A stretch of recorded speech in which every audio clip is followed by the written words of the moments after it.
Hello, I call this meeting to order at 7:01 p.m. Board members present here tonight, we have Nick Poloni, myself, Dana Powers, Ted Gergen, and Steve Brown.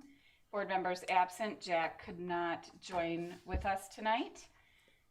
He's not remote, he's absent, got it. Administration present, we have Dr. Valenza and Marquez Guzman, got it. Do we have administration on? Okay, so they're on a break. That's great. Good. Visitors, if you are in the LGI, sign in and stand and join me for the pledge of allegiance. I pledge allegiance to the flag of the United States of America and to the republic for which it stands, one nation, under God, indivisible, with liberty and justice for all. I will take a motion on the agenda. I motion to approve the agenda as presented. So moved. Second it? All those in favor? Aye. Aye. Opposed, and motion carries. President's report. I'm going to try something a little new here tonight. Based on our new policy that we developed for summer school, I'm going to suggest that since we are socially distant, there is no kids present. Are we okay with removing our masks? Yes. Yes. Excellent. Oh, that's what you look like. Everyone's like, oh my gosh. Okay. Technically, I've never seen his face. That's true. Yeah, I haven't seen one. I don't know if it turns out. Okay. We just need to be careful with our wording. I'm sure you guys were, of course you were listening because I was talking, but just making sure that that's how we're phrasing it. Yeah. Following policy. Perfect. Sure. Yes. Great. That's all I had for tonight. Steve? I do not have any correspondence whatsoever. Perfect. Ted? All right. Fun stuff. Let's take a look at some money. We will take a look at the treasurer's report dated May 2021. General fund cash account balance of $362,340.58. Credit card balance of $8,993.30. EBC Flex and HRA cash account of $8,162.60. Capital Improvement Fund with a balance of $413,623.98. Petty cash of $400 and LGIP of $2,097.82. Any questions at all? It's still $400, right? Still $400. I don't see that Okay. changing. It's very dusty. You know, right? I'd like to move to approve the treasurer's report dated May 2021 as presented. Second that. Super. All those in favor? Aye. Opposed, and motion carries. All right, we'll present the payment of accounts payable bills from May 21st, 2021 through June 16th, 2021. These include checks numbered 70192, which looks like it's a credit from an earlier statement. And then 70233 through 70328. And 202000704 through 202000916 for a total of $793,723.94.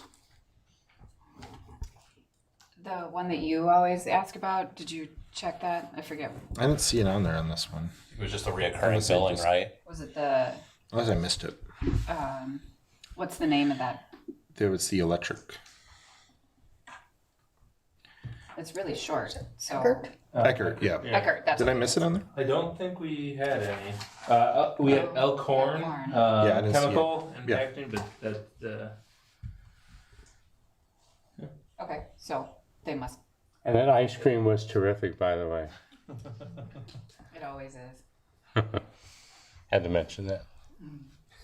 All If right. you like chicken nuggets and cookies and ice cream. Of course. We Hey, know the Pretty way easy. to your heart. Pretty easy. Right.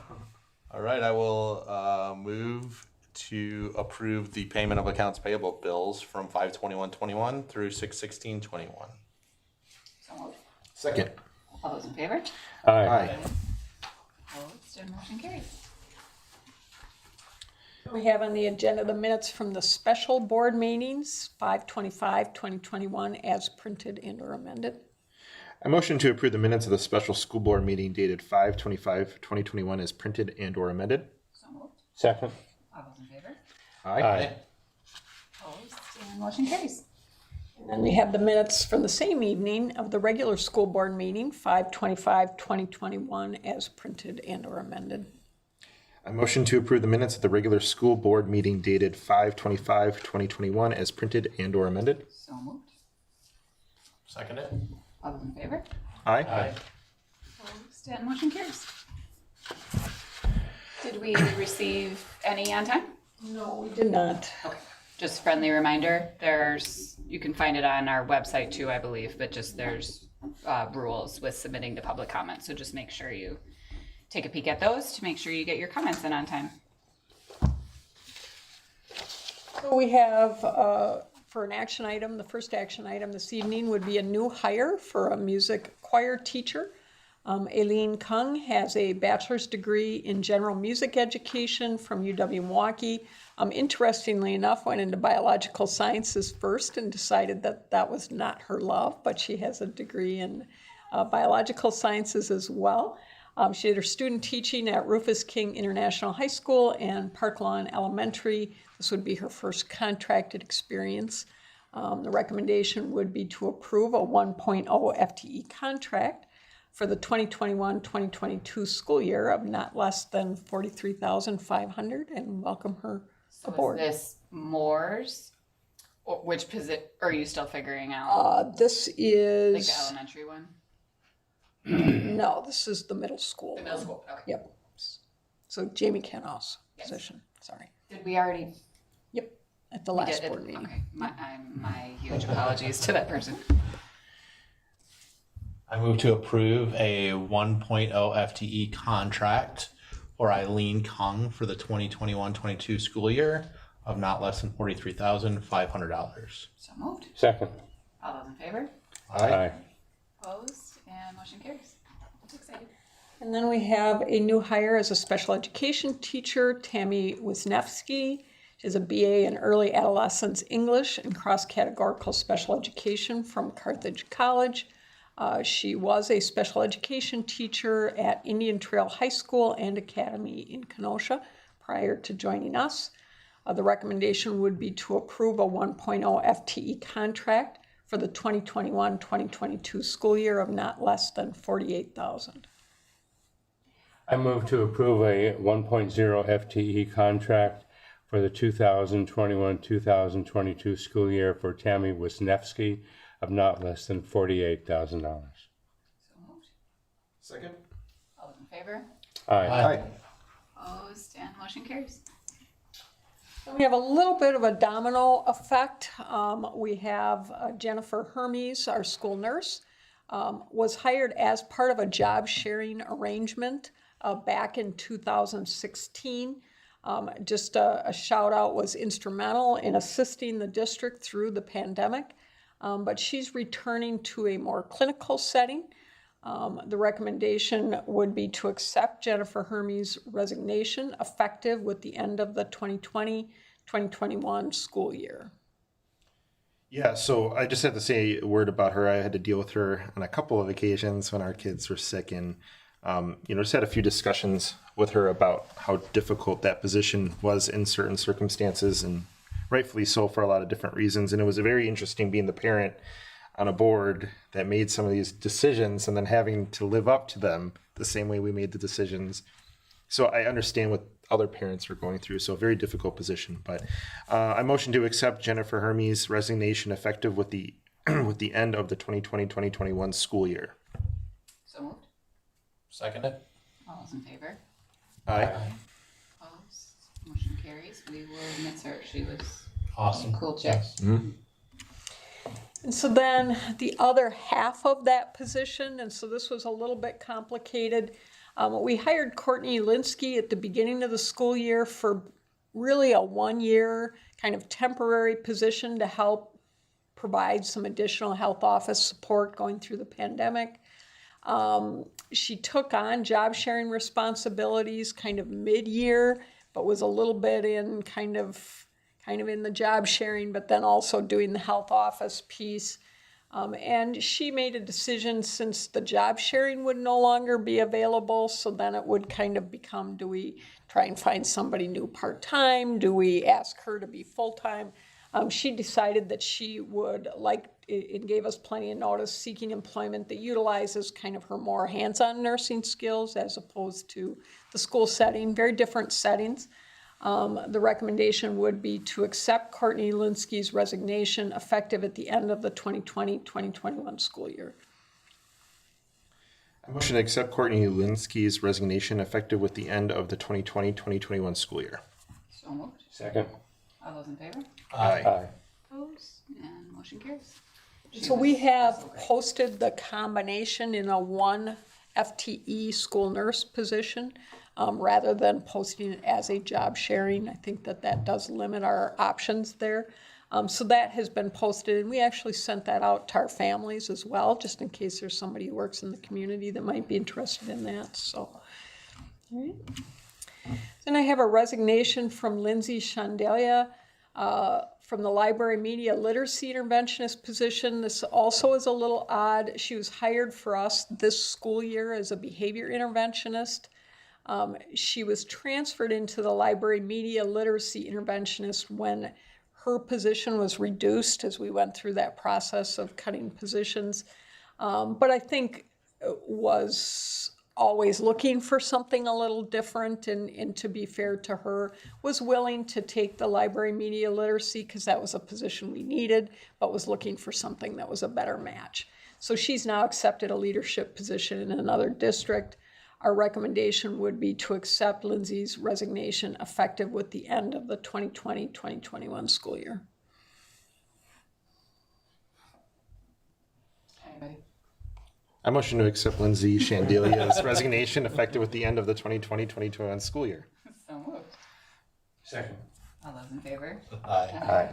Opposed? And motion carries. We are excited for you, Lindsay. All right, so just a little bit of a heads up, and then Marquez is going to share a little bit more, but there's a lot of information kind of out there right now about what some of the state budget recommendations are, what these kind of ESSER funds are, kind of some of the moves that are taking place at the state level. And I just wanted to make sure that we were kind of clear. Right now, what the recommendation is a zero increase in the levy.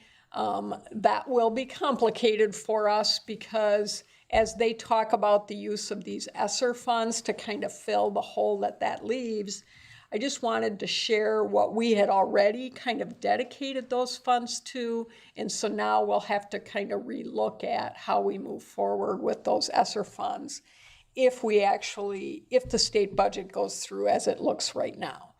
The first round of ESSER funding, we got about $110,000. That completely went into purchasing Chromebooks for our students and some protective equipment, did not even cover the full cost of that. The second round of ESSER 2 is still projected. It's not a guaranteed amount, but we believe we'll be getting about $437,000. But if you recall, one of the reasons we were pretty successful this last year is we significantly reduced class sizes by adding staff, adding some health office staff, for example, Courtney's position. And it was always anticipated that we would get some of those federal dollars and that those federal dollars would go exactly towards the things that would make it so that we would be able to open the doors. And so much of that ESSER 2 was dedicated to staff that we've already used over the course of the last year to get school open. ESSER 3 is a pretty significant amount of money. We project it'll be about $981,000. But our intention, at least for that, was to use that to help kind of close those gaps that occurred, but then also to look at some ventilation and facility improvements to help improve the overall ventilation in our building. So if the state budget goes through as projected right now, we'll have to kind of rethink how we use those funds. And I just wanted to be clear, because a lot of conversation is probably occurring out there about, well, school's got all this federal money, what do they do with that? And I just wanted to make sure that our community knew that we very strictly focused that money on making sure that we were able to open our doors to our students. And I think the community really appreciated that. But that was a costly venture and took that on the part of the district to do that. So. I mean, with regards to ESSER 3 and that almost $1 million, if that in fact is the number, how do you and Marquez, how do you think that might affect the potential if we do go for a referendum? Well, so part of the difficulty would be, if you look at what the original budget was proposed, it would have allowed a $200 per pupil increase in revenue authority. For us, that would have been about $200,000. Then the next year, about another $200,000. So you've got to double that because you got 2 years in that second year. So you're really looking at, if that doesn't go through, not a loss, but a failure to realize about $600,000, which would have gone towards teacher salary increases, all of those operating expenses that just go up because of inflation. What would happen if we don't get that is the majority of this $981,000 will likely go to just operating costs, not any ability to, for example, continue decreasing class sizes to try and address that academic gap, trying to find those ways to, take that money as intended to address some of the learning gaps that occurred in kids due to the pandemic, some of the additional mental health services, some of the additional staffing related to that. So most of that $981,000 will, without the increase at the state level, just go into kind of those traditional increases in operating that we'll have due to inflation, due to, increase healthcare costs, increase teacher salaries, that kind of thing. So. Though I should point out that they always warn you whenever you have a influx of federal stimulus money, which happened, I think, back in during the Great Recession. There's also this. You got to be careful of not using it to cover your operating expenses, because there's usually an end point of this, and at that point, then you reach what they call that fiscal cliff, and you have to figure out how to make up or pay for those costs that you were paying with the federal money, and so that's something that's definitely on our mind as well, and we're aware of. And then I did want to mention that we have the next 3 school years to spend all 3 of these ESSER funds. So that's the 21-22, which is the upcoming school year, the 22-23, and then the 23-24. And so if you kind of look at those amounts, if you look at the ESSER 3 and kind of break that in half, you can kind of even out the ESSER 2, 3, and 4 over a 3-year span if you need to. But obviously we'll have to be paying attention to what's going on at the state level, and might have to be flexible and creative with how we use the money. So bottom line is, though, that with this $1.5 million, irrespective of whether it comes through or not, as we look at the potential of a referendum, this may or may not play a part in it. And most likely, based on everything I've heard, it probably would not play any major role in the things that we would be looking at if we go for a referendum, correct? No, other than certainly as part of the facility study that we did, some of the recommendations in that facility study have to do with some of our air and ventilation units. So my hope would have been, if we weren't in this concern about, do we need to hang on to that money because maybe the referendum doesn't pass, or maybe we don't get some of the increases, would have been to address some of those heating and ventilation and air quality kind of issues. Right, and the whole air quality and ventilation, everything we've talked about, also is directly influences and impacts the health standards in our building. Absolutely. Okay, thank you. So with that, I'm going to then now turn it over to Marquez to talk a little bit about some of the budget adjustments that need to be done going into the year end. So according to state statutes, school districts are required, if they do make budget changes, to have that approved by the end of the fiscal year. And this is the last board meeting of the fiscal year.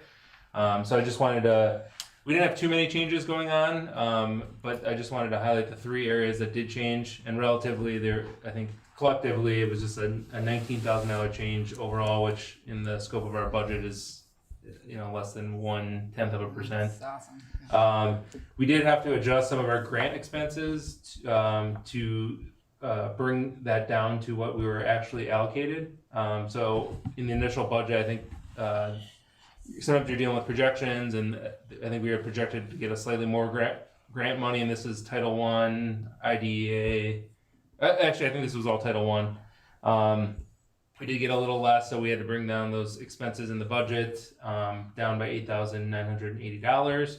Additionally, we didn't have the ESSER 1 revenue and expenses in there, so I added those, but those netted out because we got the same amount of revenue that we spent.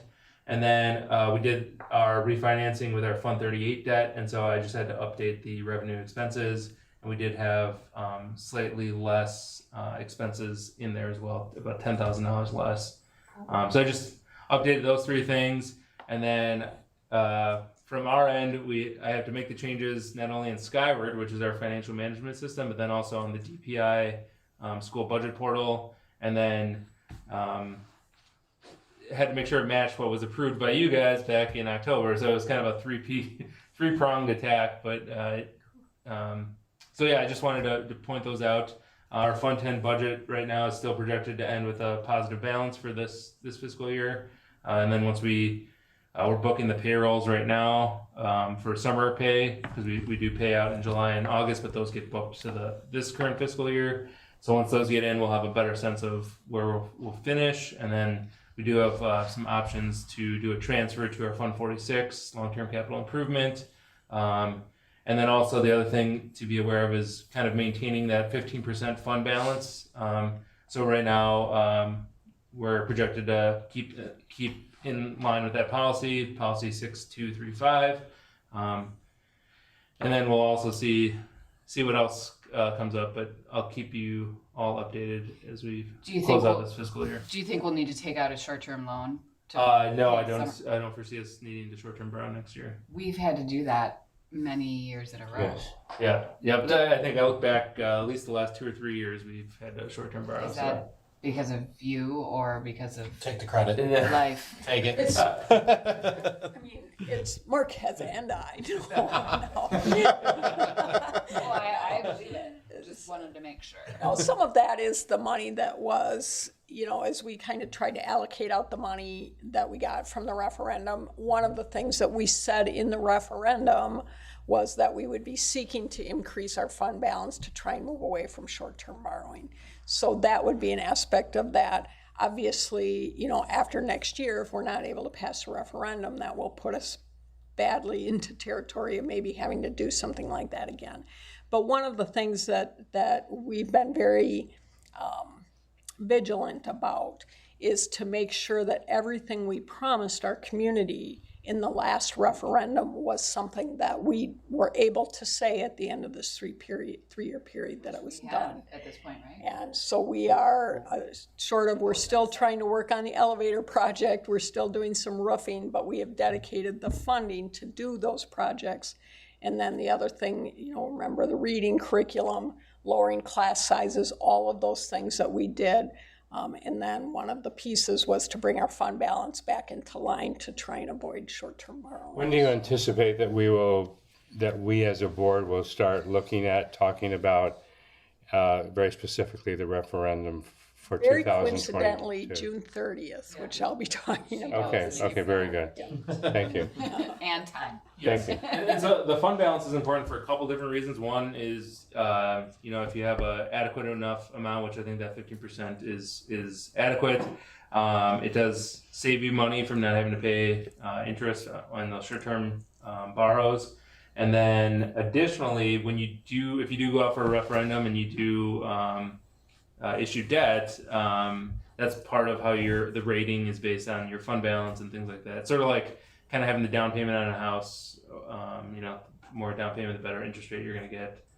So the fund balance is an important and often like misunderstood and overlooked piece of the puzzle as well. Not by us. Yep. Absolutely not by us. Right, Nick? Oh, and then I did want to mention that we did have a preliminary audit last Thursday. So we had the audit team from Sitzberger come in. So the preliminary audit is kind of a check on things up through May. And then if all goes well, then hopefully that leads to a smoother audit in August. And happy to report that the auditors were happy with what we put together. And obviously there's still a lot of work that needs to go into closing out the fiscal year. But I think we're on the right track. And we have our full financial audit in August. So at the August meeting, Yeah, I just want to say, and I mentioned to you a few minutes ago when you were having me sign some things, that I know this is your job and you do it and you're getting paid to do it, but thank you for everything that you do and Connie and all the administrators. Because this obviously is a very important, it's always important to us as board members, to myself, I'll speak for myself, when people in the community ask me things, especially with regards to the potential of a referendum, so I appreciate that. And thank you to both of you for everything you do. We would need a motion to approve the budget changes. I move to approve the 2020-21 budget changes as presented. So moved. second. All those in favor? Aye. Opposed? And motion carries. Thanks, Marcus. I just realized I forgot to put that bottom Oh, text in yellow. It's okay. Ted totally figured it out on the fly. It's all too. good. I'm gonna write that in Oh, your your file. treasure. probably. Yeah. We're gonna make you sign off on which slides I do and which ones you do. Wherever the errors. We can figure it out. So it's that time of year where we set the 2021-2022 board calendar. And we do it to the best of our ability. Sometimes things come up and changes need to be made, or special board meetings need to be scheduled, as the case may be. But looking at the traditional dates, which is that fourth Tuesday of the month, there are a couple problem ones that you may want to consider a change to. So I've got, July's good, August, September, October. The November one, like this year, comes up during that November Thanksgiving week. So the board may want to consider either November 6th, these are Tuesdays, doesn't have to be a Tuesday, but just for the sake of making it easier, you could go November 16th or November 30th. Connie, can I ask you a quick question? Sure. And maybe just some history, like fourth Tuesday, is that a good thing in terms of like staffing? Like when we have to make decisions in the spring in terms of staffing decisions, is that like end up in a weird timeline? I don't think it's, if the board is only going to meet once per month, I don't think it is a bad timing to have it near the end of the month. I would say that in a really difficult year like COVID, a once a month meeting is very difficult, and that's why you'd probably try and want to do something in that first part of the month. But I think for the most part, that works pretty well. A little And I think the third one, isn't Steve, is that CISA?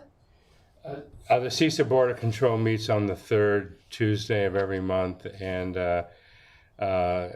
I, along with other members of the board, now, by the way, I was just elected vice chair of the board, but other members of that board have these same sorts of situations, and we all work around it, and so be it. I mean, I always let them know I will not be there at the meeting for that third Tuesday if it happens to be, as we did in the past, November and December.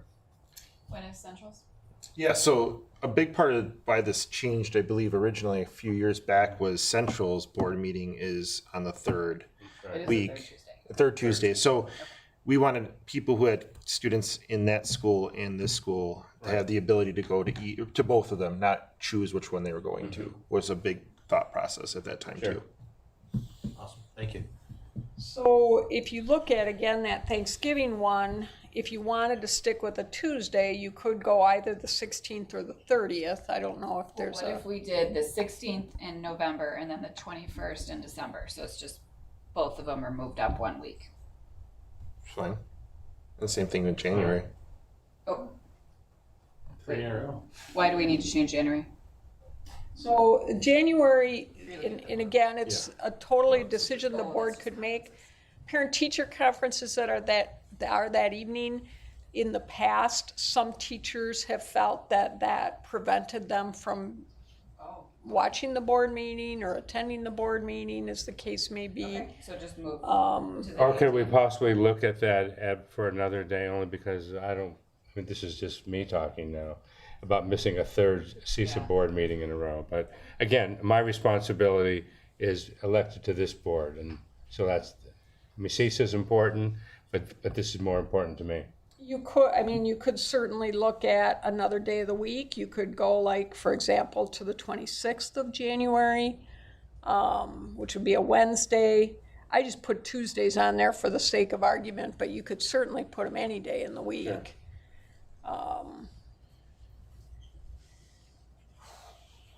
And then we need to do March as well. Yep. You see there's a conflict with that one falls during spring break. Right, and that's historically has happened a number of times.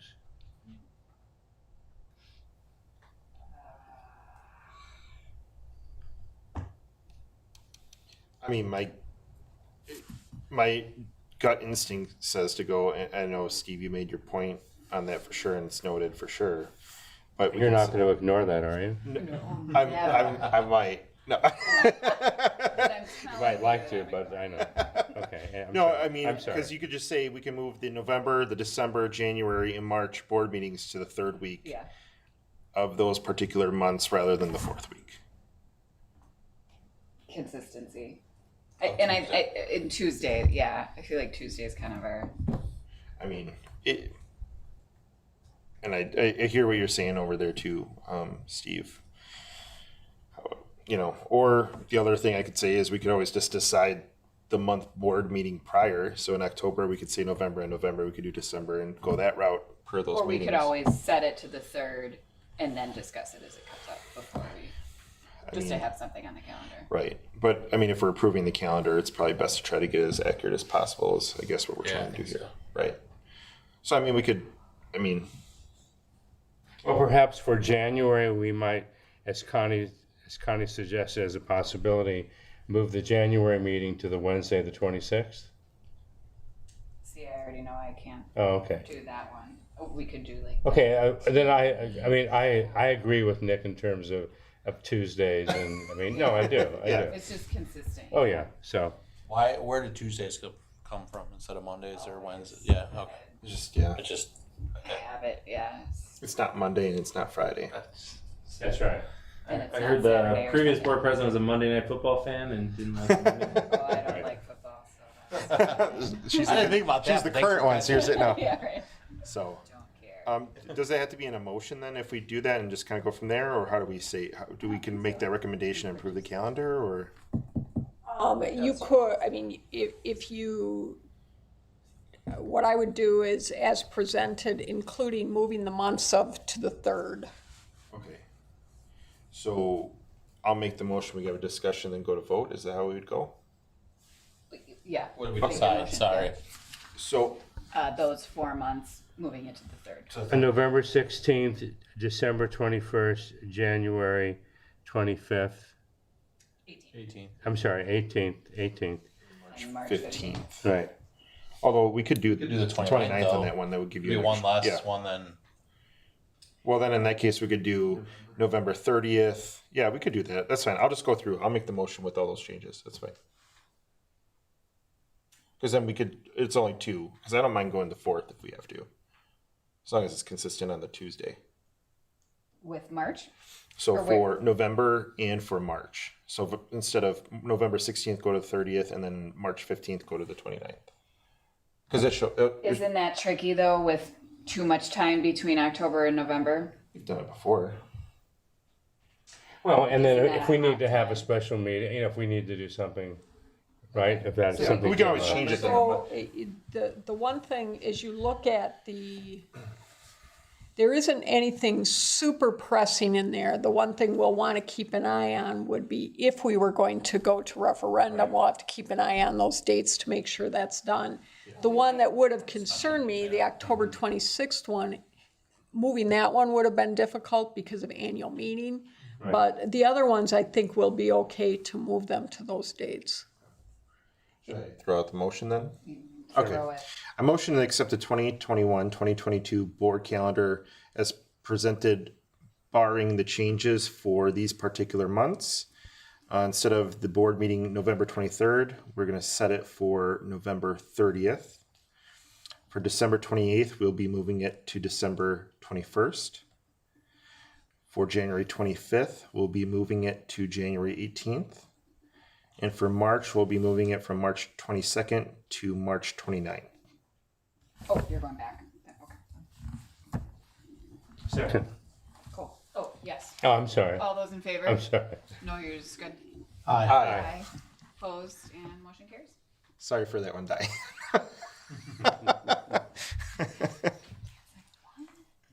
Great.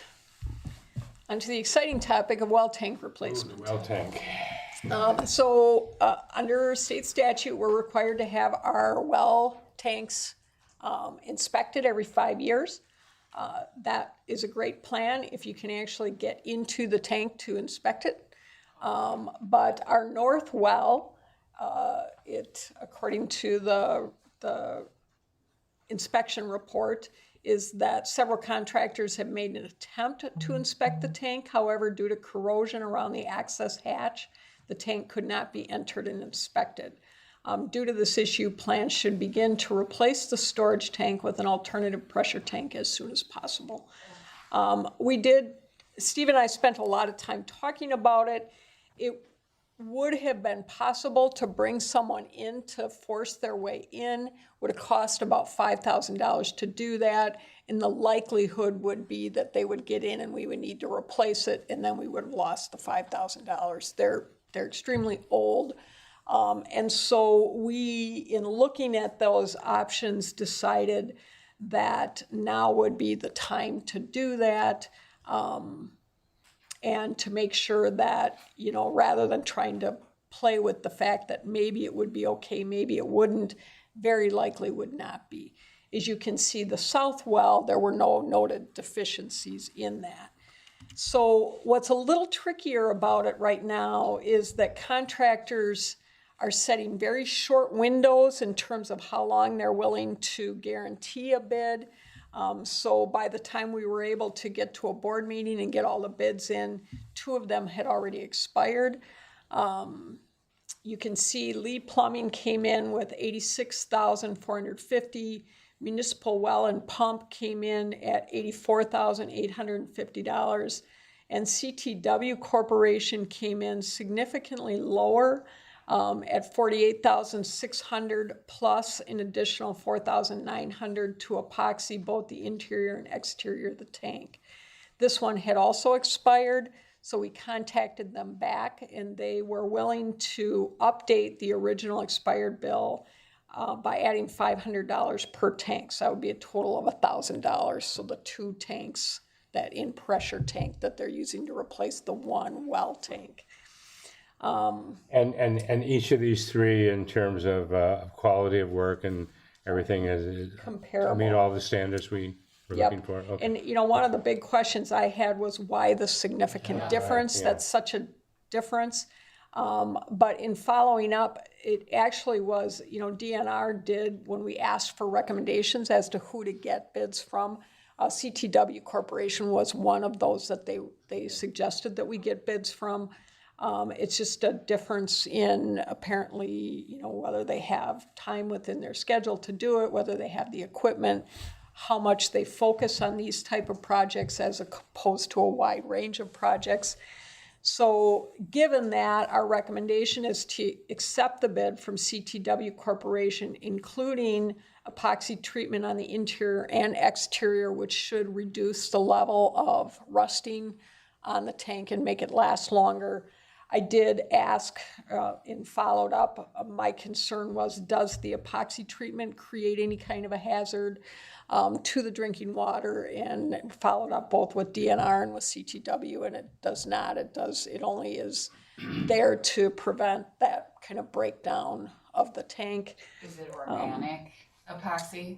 Yes, that was my understanding. It meets all of the standards for, I don't know if it's Probably food organic, safety, but like food safe epoxy versus like your coasters and your kitchen table thing. I mean, that was one of the things that I wanted to check to make sure that we weren't dealing with any kind of a danger of leaching into the water system. Right, So, and they also, and that was one of the 3 companies that DNR had recommended. the one Suggested. dilemma that's created by this, and pretty much everything right now, is the lead time on it. So we're at least 10 weeks out. We're not going to be able to do it during summer break, obviously. We'll have to look at, because it will require us to shut down water for a period of time.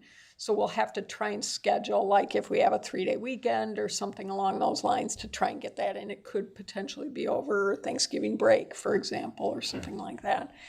So that's kind of where we're at with that. This was something unexpected. Obviously, whenever you're putting that kind of money into something that we hadn't planned for, it takes a bite, but we will be, as we've talked about our overall budget, with the money that was provided from the referendum on that 3-year, we will have the money to put towards facility kind of surprises, if you will, like this. That type of thing is within our capacity to handle, so. I move to accept the bid from CTW Corporation, including epoxy treatment on interior and exterior at $500 per tank, and 10 weeks out for the, what again? For them to do the work. For them to do the work, thank you. Yep. So moved. Second. All those in favor? Aye. Opposed, and motion carries. So speaking of potential for referendum, I had asked the board, I sent out that little survey to come to a date to kind of just hold more of a workshop format discussion to talk about, number one, the reality that the current operating referendum is non-recurring and ends with the 2021-2022 school year. I'd like to be able for the board to kind of look specifically at some of the areas we're talking about. I know that you have all been through these buildings, but to spend a little time just kind of talking about what some of the problem areas are. Taking a look at that facilities report closer and talking about some future planning as it relates to that and thinking about it from a fiscal perspective. We got some just different options that were kind of laid out and what the potential cost of those options were today, this last week we talked with Baird a little bit to see what that would look like from a referendum perspective and to talk with the board a little bit about some of the different types of options for referendum. No action would be taken at this retreat. It really would be a work session more than anything else. The recommendation based on the feedback I got from board members would be that we would set the special board retreat work session for June 30th, 2021, starting at 5 p.m. I move to set the special board retreat work session for June 30th, 2021, starting at 5 p.m. So moved. Second. All those in favor? Aye. Aye. Opposed, and motion carries. Other planning going on, school year planning and summer work. Just wanted the board to be aware that our administrative team has been meeting in workshop format at least a couple days every month to talk about next year and do some planning. Early to mid-July, I'll be sending a survey out to staff asking for feedback on some of the employee handbook issues and also some of the school opening procedures. Obviously, things are not at the level they were last year, so it's not going to require quite a comprehensive plan, but there still will be things that we'll need to address in opening up next year. Just a reminder that we have on the agenda for July 27th, the board approval of the 2021-22 school opening plan. Coming up pretty rapidly again would be August 16th, starting with new teacher orientation, so not that far off. 24th, 25th, and 26th, all of our contracted staff, professional staff will be back in the building. August 25th, 4K, 5K open house. And then the 26th, a 1-8 open house. And then we're really excited to try something a little different this year. We're hoping the night of the 26th that we can invite the family and community to Salem for an outdoor family picnic gathering, kind of meet and greet, and also inviting community members in. Fire station, police, maybe Midstate over there can roll some of their tractors over. We're hoping to have kind of a back-to-school picnic, inviting the community in. Drive our lawnmower, whatever it's called. I know, we probably get a little bit of a fight between our Like administrative tractor team rides in or terms of something. that. Just on the grass today. But we're just kind of thinking, it's been a really rough year, and we had to close our doors to a lot of people for the safety of our students, and we're really hopeful and excited that we can invite the community to a back-to-school picnic this year to be a part of what we're kind of doing. Great So, idea. Awesome. and then September 1st, first day of school for next year, and we're hoping that it looks pretty significantly different than September 1st did this year.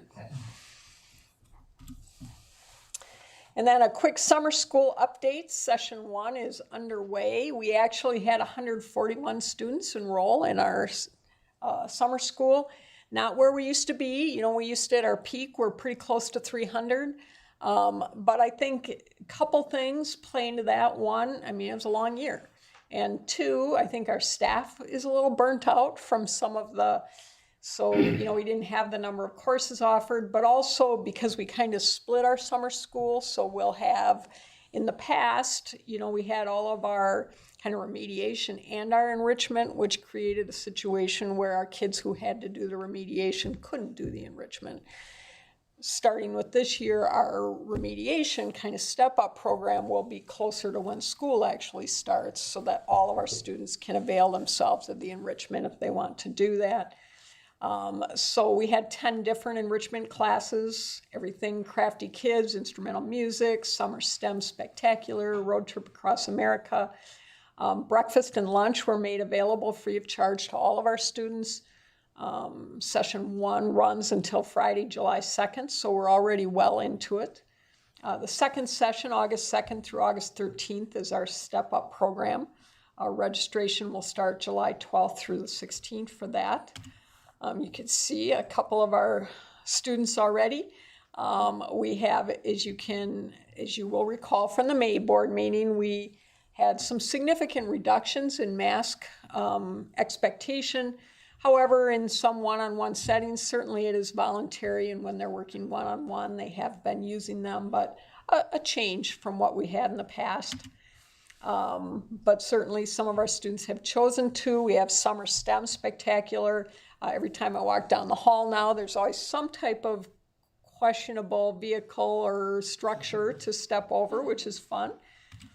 Minecraft Education Adventures, those kids that are in that class look like they're really enjoying themselves, I can see. And then Road Trip Across America, so traveling from home, but kind of a unique experience, and I think one that probably some of our families this last year that didn't get to take their vacations did a little vicarious travel as well. So that's up and going. Committee reports, we don't have any from this last month, but I would like to set up some committee meetings. We'll need to set up a personnel committee meeting, talk a little bit about employee handbook, and then also policy and community relations. We have a nice rousing round of policy updates from Neola. I just tossed out there July 13th only because when I put out that calendar, that was a date that seemed everybody was available on, but it doesn't have to be that date. I'm available that day. So Okay. I was thinking we could maybe run both of them. You're on policy, I know You're on that. personnel with Right. me. And finance, I What think. are you? I lucked out in 3 categories: 3 categories. buildings and grounds, finance, and technology. Right. We're on Yep, I'm something good. together too, right? I know we're on policy Yes. and And we're Okay, on so personnel, how do you right? wanna- And- So an education review. I was thinking that maybe a 5 o'clock and a 6 o'clock. Would that work? 5 o'clock for personnel. Wait, Are you sure I'm on both of these? I'm on finance, I know. you're on Right. personnel. with you? Or no, you're Yeah, the I chair of thought the policy was finance. Jack. it's That's Jack. right, I'm sorry. I'm on education. So we're on education review and you're Yeah. chair of that, right, okay. And then we're on Finance together. and we're on Sorry. personnel. Yes. So yes, I'm available on the 13th. Okay. So let's do I'll check personnel in at with- 5 and policy at 6. Yeah, you kind of got to talk with Jack on this probably too, and he's not Did here he- tonight, so. But he. He on the noted survey, in he the, said so that when 13. I sent Oh, out yeah. that survey for the referendum discussion or the facilities discussion, he was available for that, so. Good. We'll kind of, what I'll do is I'll tentatively schedule that for 5 and 6. And if something changes, we can try and adjust from there. So policy and community relations at 6 at this point? Yep. Okay, thank you. Yeah. Okay, Mm-hmm. all right. And then, So regular school board meeting, then the next one, 7 PM, Tuesday, July 27th, here. The special board work session, which we just set, 5 o'clock, June 30th. And great. I move to adjourn the meeting at 7:52. Second. All those in favor? Aye. Hi. Aye. Opposed? And we are adjourned. Thank you.